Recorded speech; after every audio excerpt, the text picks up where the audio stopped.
You are listening to Revenue Insights. Today, I'm joined by Zach Gropper. He's the founder and CEO of Insight Revenue. Before setting up his own business, Zach led sales teams at Gartner, Challenger, and CEB.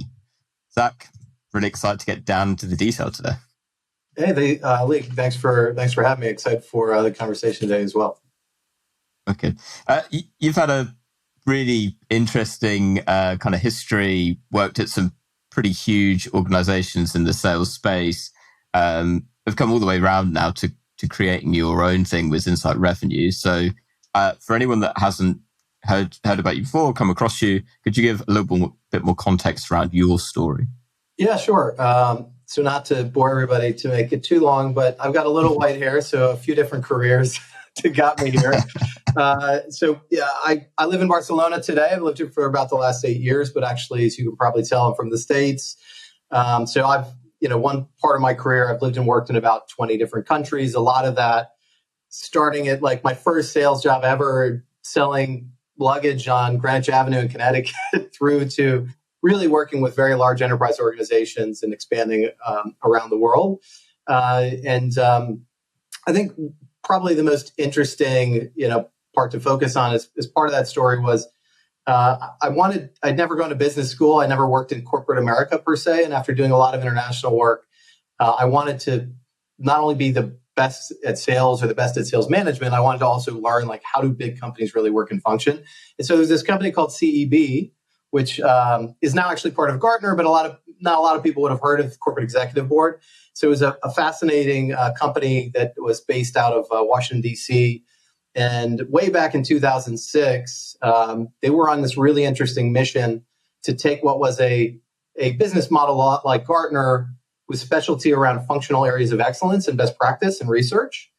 And they had this interesting problem, which is they were rolling out all this research to the market, but companies would take that research and actually try to drive change in strategy, change in behaviors and process. And what they realized is because of the nature of this being cutting edge research, most of their typical go-tos, whether it's McKinsey or your local consultant or doing it yourself, people just didn't have the experience with these practices. So CEB was faced with this challenge from their customers to say, let's build a better version of professional services. And let's build that as part of, let's move away from our membership type business to actually be able to help companies drive change and go to market. And I joined that when they were looking at the sales and marketing side of their research.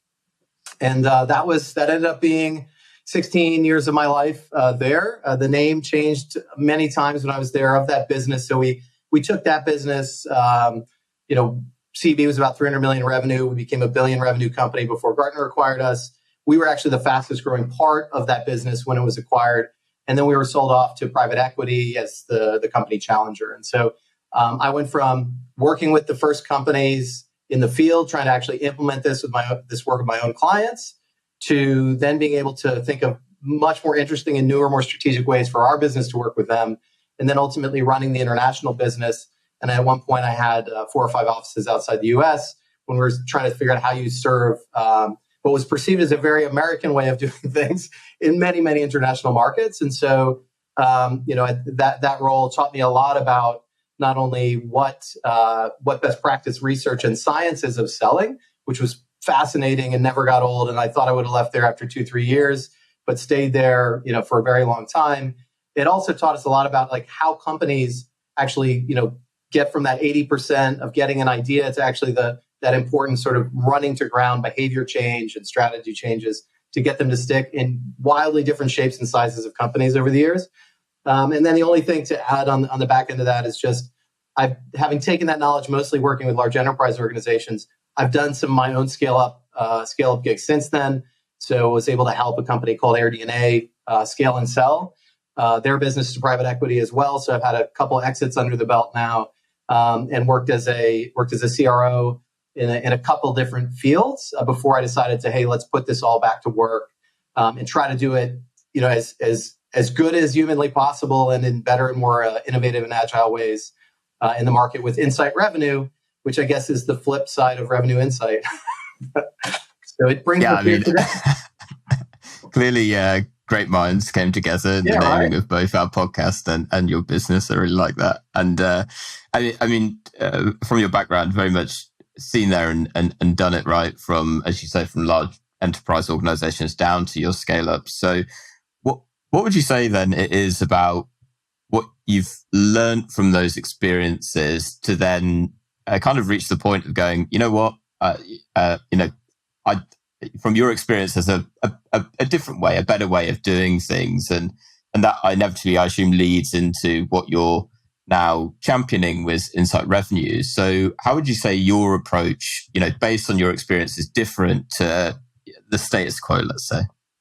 Yeah, and have had the good fortune to work with a lot of really smart organizations. And the idea is like, how do you build on some of the best IP and really science, right, that there is to actually go to the next level now? And that's obviously our mission is to say, okay, looking at learning how customers have been buying and what drives loyalty over the last 20 years from a scientific perspective, but then actually having the unique experience of working with hundreds of companies to try to drive change.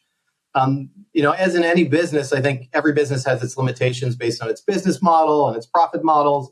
And also having observed hundreds of companies try to drive, let's call it commercial transformation over the years, I've just also seen that the things that go wrong, right? And so it's always been an aspiration of mine. I've been taking a little, I have a notebook with also my colleagues. We've come together with a passion for like, well, if you could do it all again based on the same science and research, like, what are the things that you would actually do slightly differently to improve the traction that you get in the market?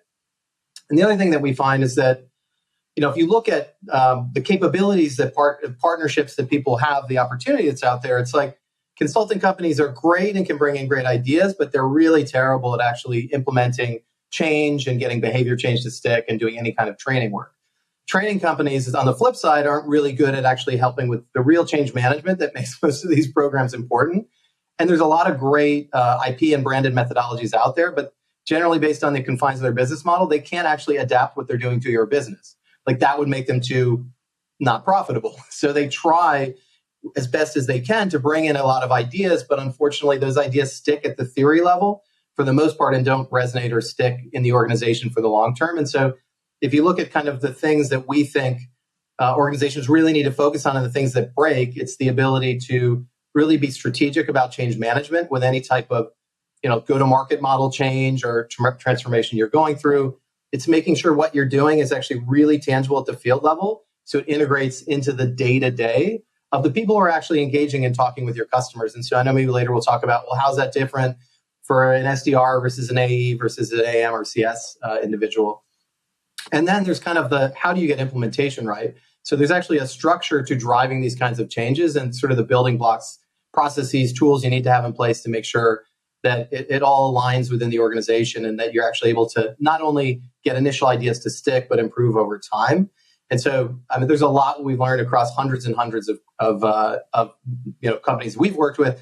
And then, of course, like personally, I've had to build and scale many sales teams myself and sort of take these ideas and try to say, like, how does this work in the real world with my teams? And fortunately, I've had a chance to do that with a number of different companies now myself. And that kind of combined gives me a rich balance, I think, of like theory and science, but also, hey, at the end of the day, like people need to understand how this fits in their day job, and it can't be rocket science for a lot of organizations.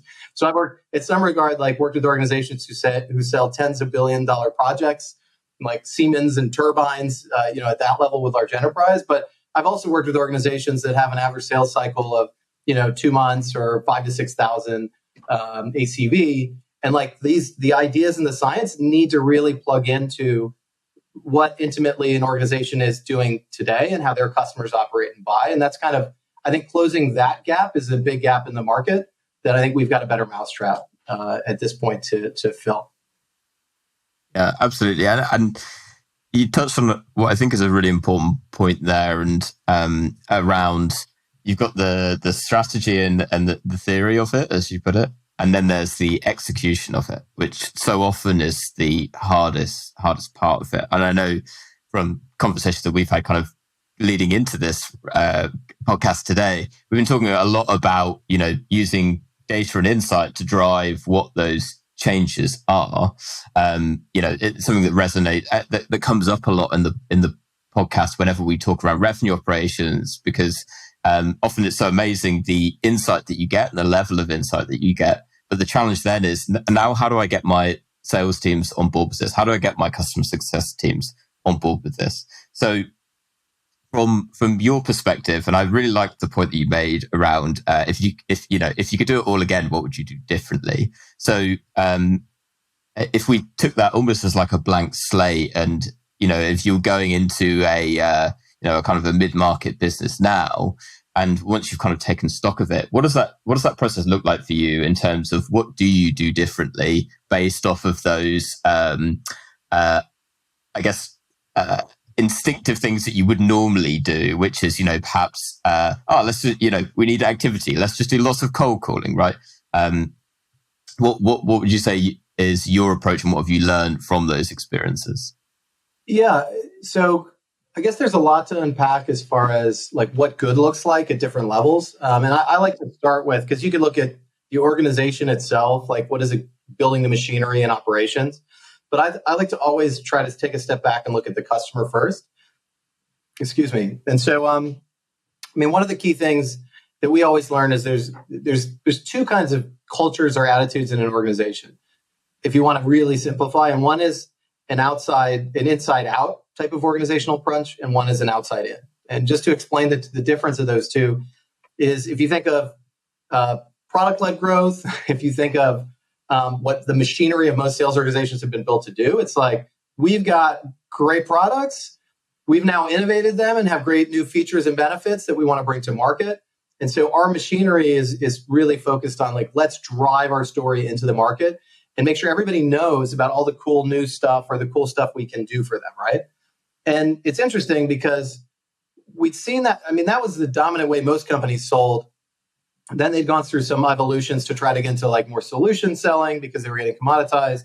And then the era of kind of insight selling or challenger type of selling evolved. But if you actually look at what's happened over the last 5 years, it's really interesting to see, especially let's talk about B2B SaaS, like middle market B2B SaaS as a good example. A lot of what the sales process that's oriented today is doing, it's really glorified product selling, right? It's kind of going back to an older era where people were sort of like very differentiated, and globalization hadn't happened. But at the time, there was been so much money flooding into the ecosystem, like easy money, and especially into tech stacks and things like that, that a lot of companies have really used that as, it's almost like a drug. It's like, okay, so all we got to do, even have is like an average product, and there's enough money over the last several years that let's just build teams, and they bring in lots of like junior level people, and they've been churning and growing with all this PE and VC money. And it did work to an extent, and we've seen kind of the result of that. And so if you actually break down to what's actually happening in most organizations today, they're now faced with the reality, which is they don't really understand their customers very well.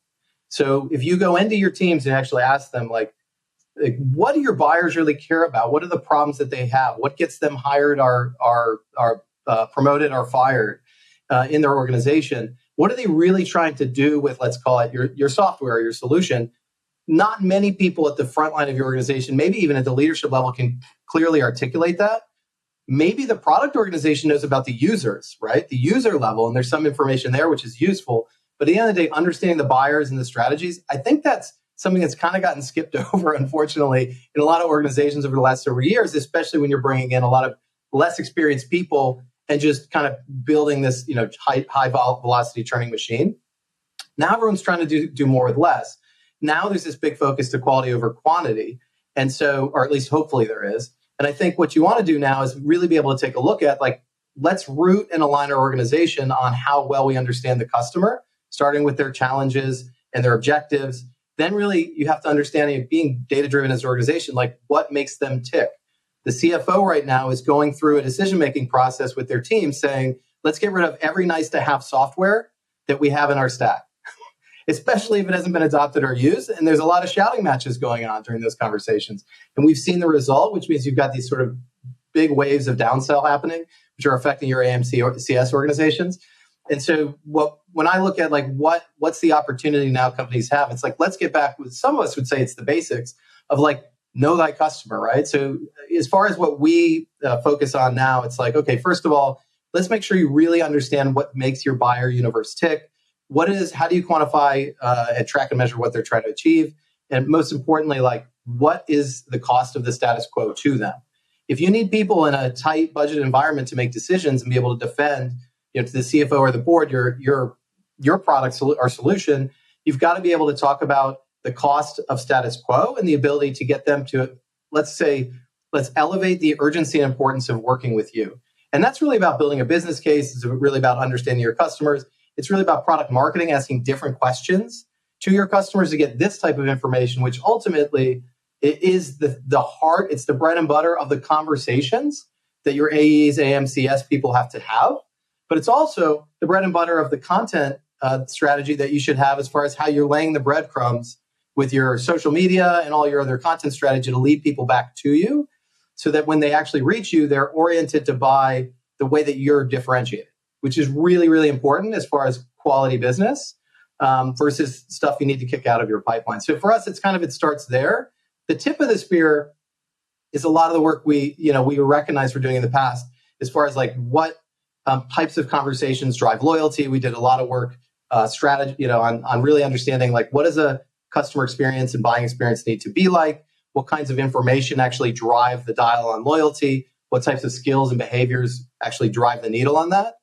And then if you put two and two together, it's like if you have a deep understanding, you use that to actually have better conversations with your customer, then there has to be the implementation or the structure in between. So nowadays you've got RevOps, which is great. A lot of companies have a CRO model, which is great because you can break down the barriers and align the teams, but you need to be able to bring in sort of a new operating system to operate this way, which is not a push out to market, but it's from working from your customer back, right? So it's really that outward in, which I think is threaded through everything that we do. So it's, if you want to simplify it, it comes down to that customer understanding to create better content and insights via insight revenue and revenue insight. Like that's the currency today that brings differentiation and value, and all the science, there's some great science that proves that. And then it's like, well, how do you drive change in your organization and drive alignment?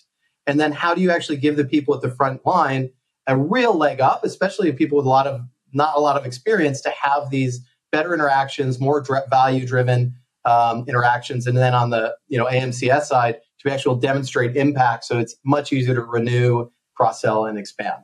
So sorry, that was a bit of a large picture, but like I think that sort of encapsulates like if you don't do one of those key like legs of the stool, you're very likely to have to go back 6 months later and think of a new idea. I really like the summary that you've given across the customer journey there. And I think the bit that's most interesting to me, and we've talked a lot about the strategy and the theory at the top of it, but it's then there's so many different ways that you can get into the tactical pieces around actually aligning on that customer journey. So appreciate that we could spend a lot of time going through each one by one, but to you, 3 hours, right, Lee? Everyone listening is probably just checking the phone. 3 hours? Stick it on 2 times speed. Let's pick on one of them. Which would you say, do you think is the most overlooked, let's say, where the consistency is lost in terms of the customer, the customer need? Where is it often, and where are those breakdown points typically in the business that you've worked in and that you work with? Yeah, that's a great question, because I think like a lot of times when I talk to CROs and CEOs these days, like they're doing a reanalysis of their pipeline and they're thinking about where are the critical breakdowns so that they can figure out how they get more with less or how they maximize in this environment. And I think the interesting thing is actually when most people do that, they're sort of a hammer looking for a nail. And so I think if you see where the problem is, in most cases, the problem actually started earlier, which is an interesting conversation in its own. But I think the main inflection points, if we look at them, it's like there's these really critical moments in the relationship with the customer. Obviously, there's the handoff between SDR and AE, which is really interesting. And there's a lot of, my goodness, if you ever spend any time on LinkedIn, there's plenty of people out there talking about outbound and talking about filling the funnel.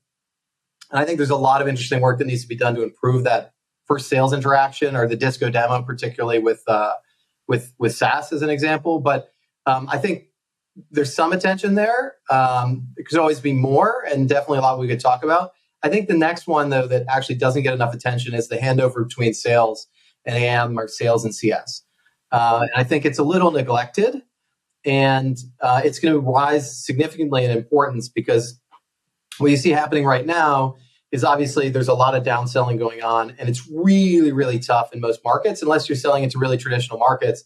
But especially as a SaaS business or selling into SaaS, it's really hard to get new logos these days. And the cost of sale is going up and up and up, right? And so everyone knows like it's way cheaper to get money from existing customers than it is from new customers. But like really being thoughtful about that as an organization to think about like, well, what are we doing to be able to maximize the opportunity that we have? Because literally the customers that we have right now, if you're a SaaS supplier, someone has decided not to cut you. Like they literally have made a choice, probably with a board or CFO. So now that they've decided to keep you, like what are you able to do in that space? And so there's some really interesting focus on expansion that's going on now. And people are really shifting towards expansion revenue as a priority. But at the same time, a lot of pressure is now coming down on the CS leadership team and the CS performers as individuals and account management, which is interchangeable in some organizations, to say like, okay, now you're salespeople, like go out and we're going to put a huge bogey on you guys actually growing the organization. And I think the problem is that those teams were not built to do that. People who went into like take CS in particular, like people didn't go into CS because they wanted to be salespeople. They're uncomfortable with commercial conversations. They want to, in some cases, be very reactive. Like that's the disposition is we love reacting, responding, problem solving the customer needs. And that's a different role as well. And then they're uncomfortable with some of the things. If you actually look at the science around what actually drives commercial success, things like using tension and taking control, like some of those hallmarks of what's driving high performance in sales, these are things that team is very uncomfortable with. And then you put on top of that, like the number of stakeholders. I love the EBSTA data and the research you guys put out with Pavilion. That it's really looking at like how do you think about relationship health and the number of everyone's talking about multi-threading. Look, these folks a lot of times they know how to talk to maybe the users and maybe they know how to talk to the buyers, but at the same time, like that whole universe of strategic people that actually put those initiatives in place and run the budgets, like they are really struggle with how do they talk to those folks and get access to them as you think about like the things that really matter. And then ultimately, when we look at the great research done by CV and Gartner over the years, what actually drives renewal for an existing account, it's a lot having to do with the quality of service and the quality of the product, right? But at the same time, what drives expansion for an account? It's the ability to do something that's actually like articulating business value, talking about customer impact. And I think these teams are less business savvy than they need to be typically to say, how do we talk about value in terms that actually relates to the customer versus like vanity metrics that might show up as like the things we think are important, but actually do not drive the needle at all. And so if you look at the critical breakdown that typically happens is one point, it's the handover between sales and how you actually drive, onboarding, adoption, time to value, expansion, renewal, like that journey, that service roadmap, if you will. Companies need to be much more thoughtful about how to execute it. But ultimately, if you don't get that handover right, and you don't do that really deep work at understanding the customer at the beginning, you're never going to get any of the rest of it right. And I think companies are going to struggle with that right now. So it's a big area of focus for our business. All right then. So what does the perfect handover look like? How should folks listening to the podcast today be designing their handovers, and how do they get more value out of it? Sure. Where's the silver bullet? So you just create a form, the handover form that everybody fills out. We know that the salespeople love filling that out properly. And then, the account manager or CS person, they know everything and they're just off to the races. It's true. I think a lot of companies are looking at that process to make sure, like, do we have the right information that's transitioning over? And I think you do need to think in practical terms, like, what can we learn through the buying process to actually integrate that into the knowledge that we need to effectively launch that customer. And I think learning a lot of companies are going to go through is they're going to actually debate, should our CS team or our account managers actually be involved prior to the close? I think that's a really great opportunity to create the alignment and make stand up that customer for success. And oh, by the way, if you actually look at data, companies like to buy from teams. They don't just trust what the salesperson's saying. And you've got this whole team buying this thing, whether you see them or not in that process. And if you're not bringing other people into the process as well, like the level of credibility and trust and the setup for success. So I think that's where you can start. It's by thinking about how do we get these teams to overlay and work together where it makes sense, especially on priority accounts.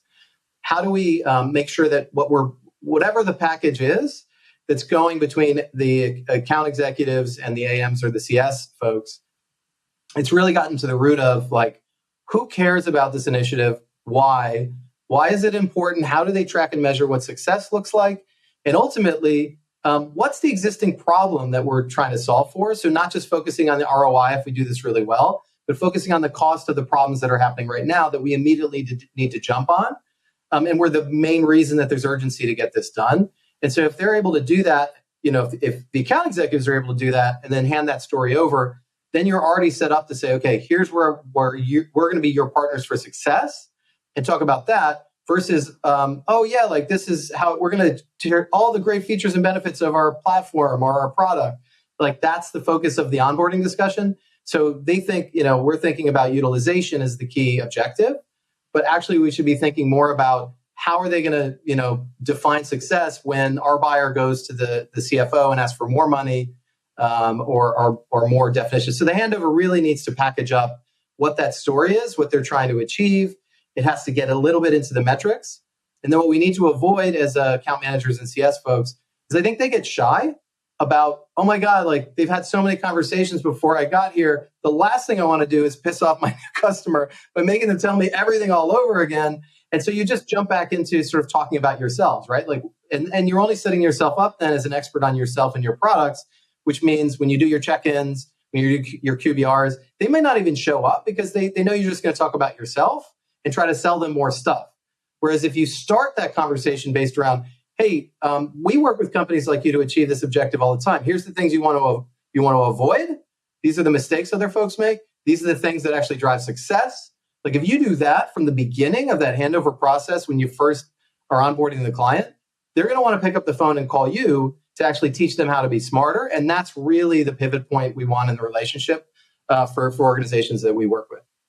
Yeah, and I think it also, to talk to it even from a marketer's perspective to the other end of the journey, is actually that information becomes valuable when you get into the realms of, adoption of your product as well, right? Because inevitably once you've got them onboarded, you want them to be using it and to be getting value from it. And also it's like, oh my God, we've got all of these great features and these guys, they're not using any of it.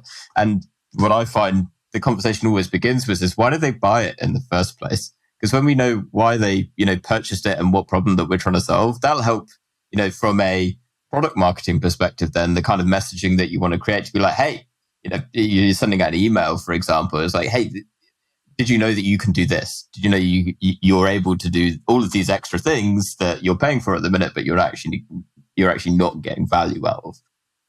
Yeah, absolutely. And I think that's the thing is nobody wants to hear from you as a salesperson, it shouldn't be about you.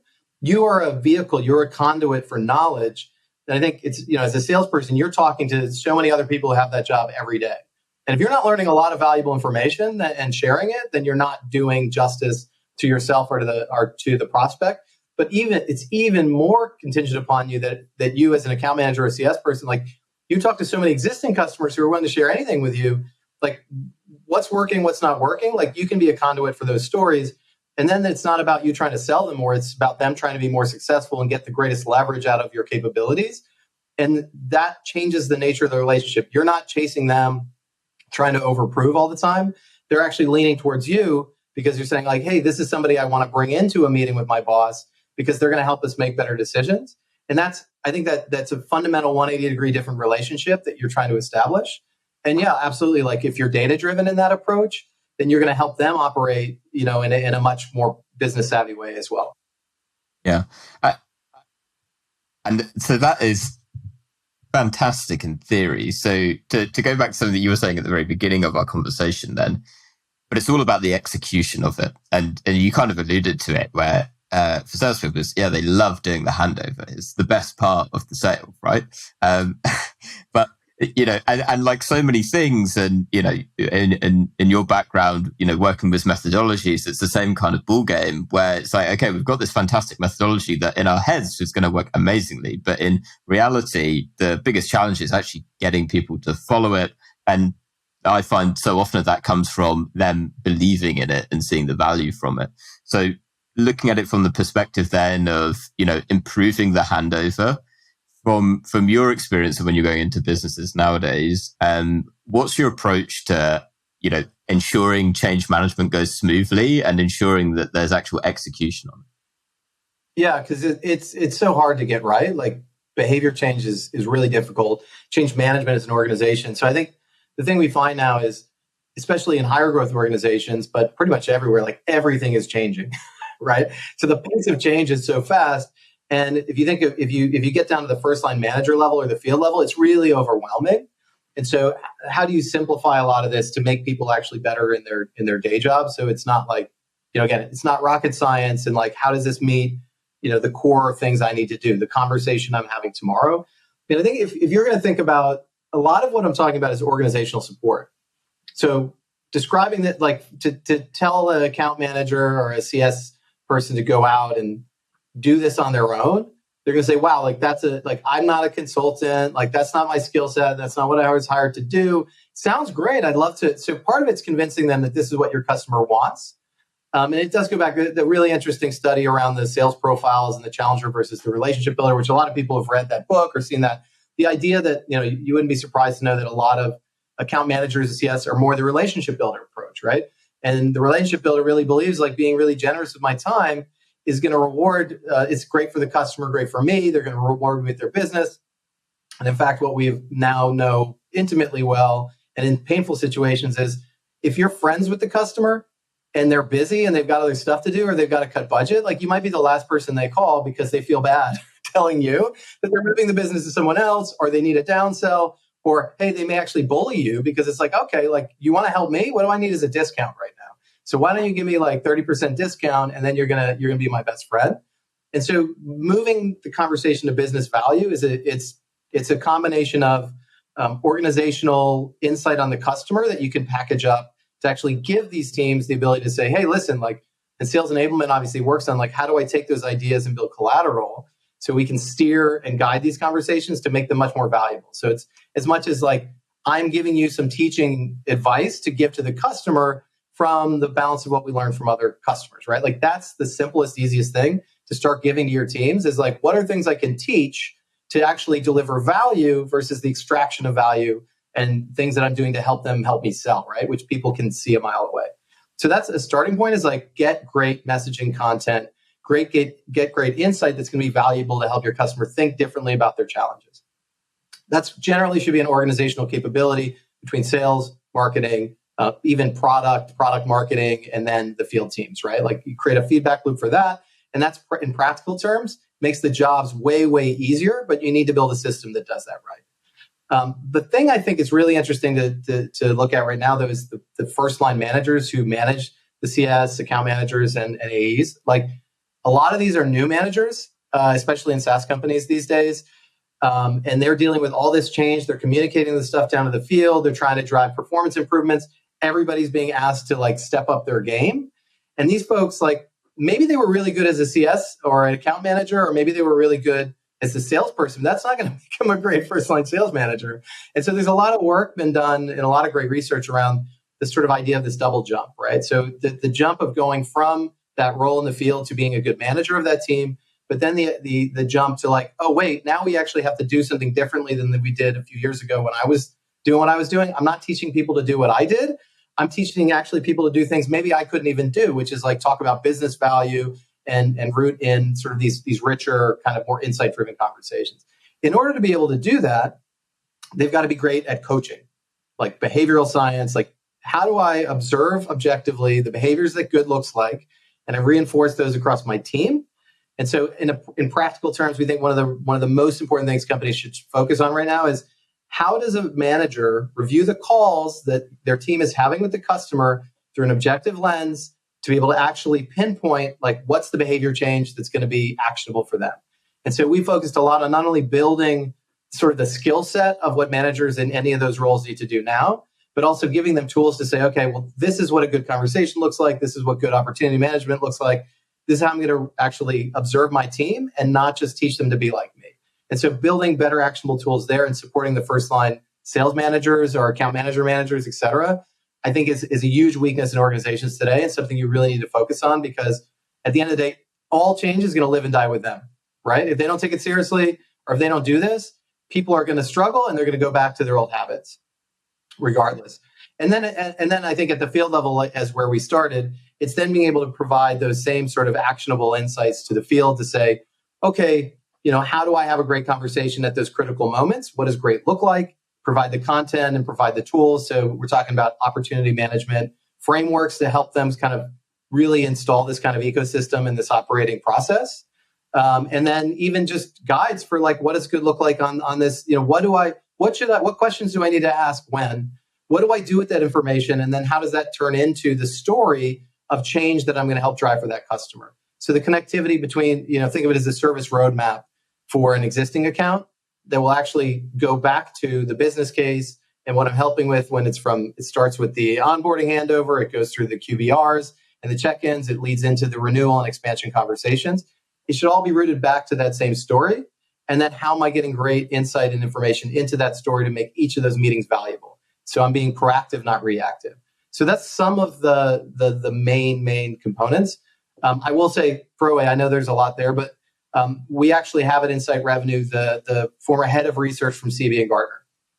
And so as far as like the importance of science and data, the ability to audit what you're doing, the impact studies you're doing for your customer, the ability to do research, like this is a core capability that a lot of organizations don't have, that I think, if you look CV Gartner, some of the greatest organizations on earth on doing that. So having that capability to be able to focus for customers, they can do their own ability to audit benchmarks themselves as they go from the organization down to the individual level. Like that's a core part of what we think organizations need to stay the course and improve over time. So sorry, happy to unpack any of those, but that's kind of the four big components I would think of. Yeah, and I think that was a perfect way of summarizing it as well. And I would second the point that you mentioned at the end, which was really the big thing that was coming up for me, which was everything that you described was really around the frameworks that you can then build to ensure the consistent adoption of it. And really what all of that stems from was, I think the bit you mentioned at the end there, which was actually what the insight is, which is we can see that by doing X is delivering result Y on the other end of it. Because that's then because for AMs and for reps who you're implementing these changes with, is you want to be showing them this is how, what are they incentivized on? For a rep, it's around, them being able to close more deals, right? Or being able to expand. And it's taking that insight and putting it into their language, which is, regardless of all the business metrics, because, in reality, it's how will this help me to close more? How will it help me to hit my target and hit my own goals? And if you can take that insight and turn it into their language, which is how it gets them from A to B, then it's like, okay, everything else is I can buy into that. I find that often the resistance is, yeah, that all sounds great. And it can be, depending on where your business is, can be complicated, I find, sometimes to build those frameworks. And what you want really, and the most important thing, is to have everyone's belief and buy-in into, I get it. Like, I know why we're doing this. I'm on this journey together, to really see the results at the end of it. Yeah, and what you're describing is what everyone wants to feel like everyone uses the term partnership too liberally. Like, are we a partner? Are we a vendor? Are we a supplier? Like, everyone wants to be a partner, right? Or a trusted advisor. And I think that's how you do it. Like, if you can show that I've helped many more people do exactly what you're trying to do and successfully, that's the kind of partnership I want. So guide me, be prescriptive, like steer me along the way, make sure I don't make the same mistakes others have made, versus like, oh, well, like I'm an expert on my product and I can teach you how to use it. And by the way, like I can talk to you about utilization to make sure that you spend all the credits that you're using all your licenses, right? Like we want, like these kind of vanity things, like that's not really helpful. And that's why we want people to show up for the calls. We want people to pick up the phone and call you, whether you're a salesperson or someone in CS. And then you've got something valuable to share with them. And I think that's the core to it. And providing tools, training, templates, and ultimately content is how you make this really easy for folks. Versus just what you can't do is just train them and then ask them to do something aspirational and then not really show them like the steps along that yellow brick road. You touched on what I think is a really important part there, which is it's having that data and insight to begin with to know where to then build everything else. Having the tools and frameworks that come next. So you kind of mentioned the audit there, but could you elaborate a bit more on what that audit looks like and what you're looking to find, and really where you're looking for the leakage in the pipeline there? Yeah, this is great. I know you don't want me to talk about EBSTA, but this is where we're definitely excited to be, partnering with EBSTA to really look at like a combination of how you do qualitative and quantitative data analysis to really audit a go-to-market for an organization. So for us, it really starts at looking at the full life cycle of the customer and being able to understand, like what's working and not working, so that you can identify best practices and scale them, and also you can identify breakdowns and blockages. And I think the data that you guys provide to your customers is fantastic. And then it's, what else would you need to be able to actually arm yourself as an organization to drive change? So, and then I think benchmarking is really important. Like, how are we measuring up versus how other people are doing, just versus like we're in our own bubble. And that's where like building up a robust research capability for us and doing more and more of these studies is going to help us bring even more value as far as insight on broadly what's happening, but also organizationally, we can focus that for leadership teams. And so it starts with, I think of it as like, what's the signature for high performance? So bringing outside ideas into your organization, a lot of times leads to organ rejection. So one of the things I loved about the work of CV and Gartner, it's like really based on like, okay, a lot of things we're talking about is already happening in your organization. The signature for high performance broadly has some commonalities, but being able to tell someone individually, hey, this is what makes your top 20% better than your core in all of these different roles, like that's really important, right? So you can do it by role, but you can also do it by looking at like execution across the different stages of the customer experience.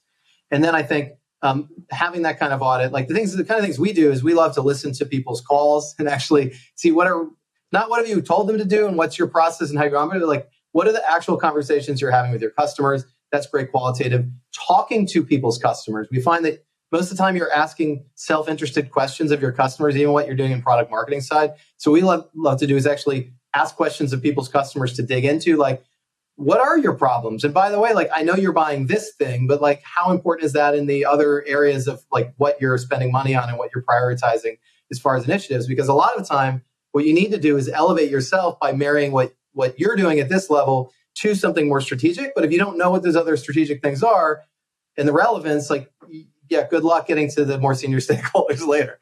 So what we try to do is come in and do a robust data analysis, do some robust interviews, review of what folks are actually doing today, and especially not only just interviewing folks, but listening to the conversations they're having. And then the combination of that and then doing a survey or diagnostic of our own. We can actually have assessments your teams can take to help filter back this information. For example, one of the things we love to look at to help managers out is manager time spent. First-line managers are so overwhelmed. So how are your best managers spending time and prioritizing what they do with their teams? How do their teams actually see value in the coaching they're doing and the time spent? So you can get a blueprint for like how managers can actually better prioritize and coach and things like that. So that's one specific example of something we think that's going to be super valuable as far as the audit is concerned for what our customers are going to need to be data-driven, but also like to codify an objective view of high performance that works for their organization.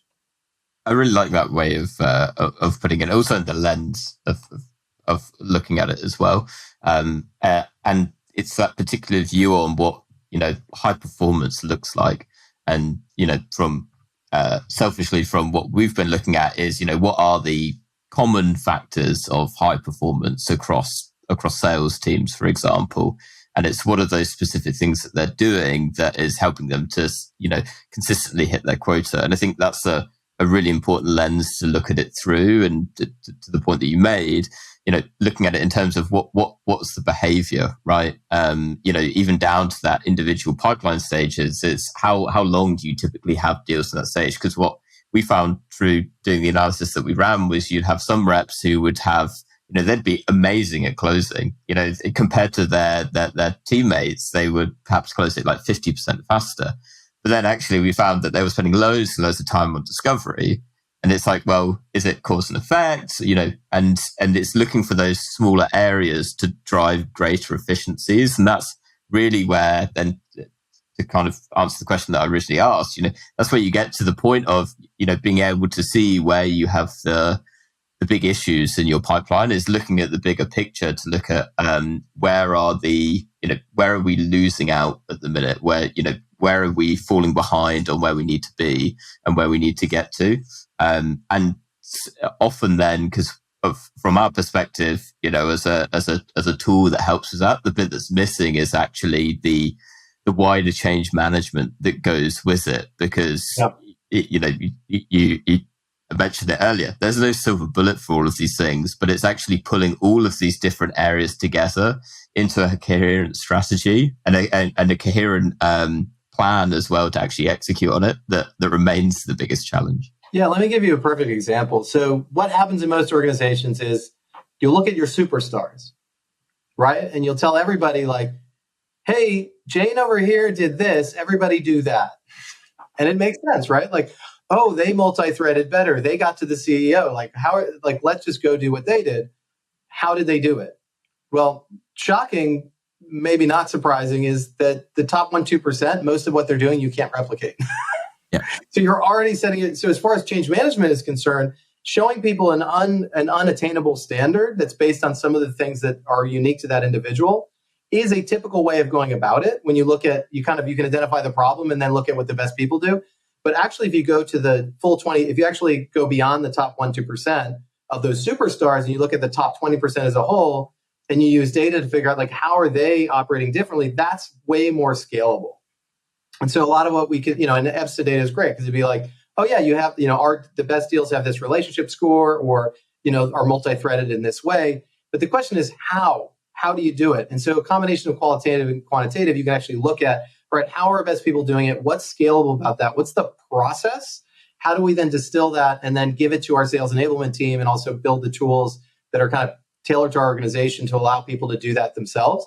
And that people, as far as change management, you're going to believe something that's working already, on the desk next to you. But if somebody shows up with an outside idea and says, this is what's working at Google, like in most scale, that's not going to drive any change. So I think like what you're talking about, it's absolutely right. It's being able to use data, but then like having it resonate for individuals so it feels real and it feels practical. And getting that, it's really hard to get that right. And so I think that's a lot of companies I see, they're working on that right now. But they're going to be coming out of these like quarterly meetings and they're going to have a plan in place. But getting the connection with like actual, how do we get people to want to change and then have the capability to change is really the hard part. Yeah, I completely agree. Zach, I want to ask you one final question before we sign off. What is one book that you would recommend to other revenue leaders? There's been a lot of great books published by my colleagues and organizations I've worked for, and I will absolutely say go read all of those because they inform a lot of what next to be the next chapter. I think one book I always go back to that I love, and I've actually heard many people say I'm reading it again, is Never Split the Difference by Chris Voss. So I think, hey, these days negotiation is important, but it's negotiation isn't about tricks. It's about a deeper understanding of the customer. And I think Chris Voss really leans on is getting them to believe you actually care to understand what their needs are, but then actually getting them to understand your needs. And that sort of drives the conversation. And so I think it's also just really well written. So I'll go with that one. I'm sure there's a lot of others I could mention. Yeah, I'd second that. And especially because taking what could be a fairly almost scientific type book in a way, it's, as you say, extremely well written, but it tells a very good story. And that is probably a really nice place to leave it, actually, because, from everything we've talked about, from understanding the customer need, it's actually being able to tell a good story throughout all of it. Because it's not just, oh, my product does this. It's, here's how it's going to make your day so much easier. Here's how it's going to make your quarter so much better. All right, Zach, it's been an absolute pleasure having you on. For everyone that's listened, perhaps they've got some questions, perhaps they want to check you out a little bit more. Where can they find you?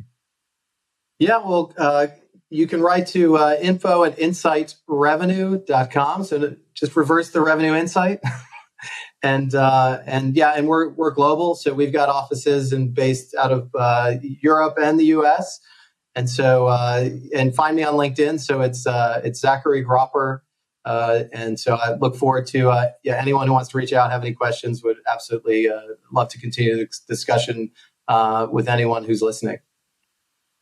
We'll put links to all those down below to make it even easier to find. Brilliant. Zach, it's been an absolute pleasure having you on. Thank you so much for your time. I guess I'll go and allow you to enjoy some more of the Spanish sunshine. Yeah. Thanks, Lee. Great to speak with you, Ben. Have a good one.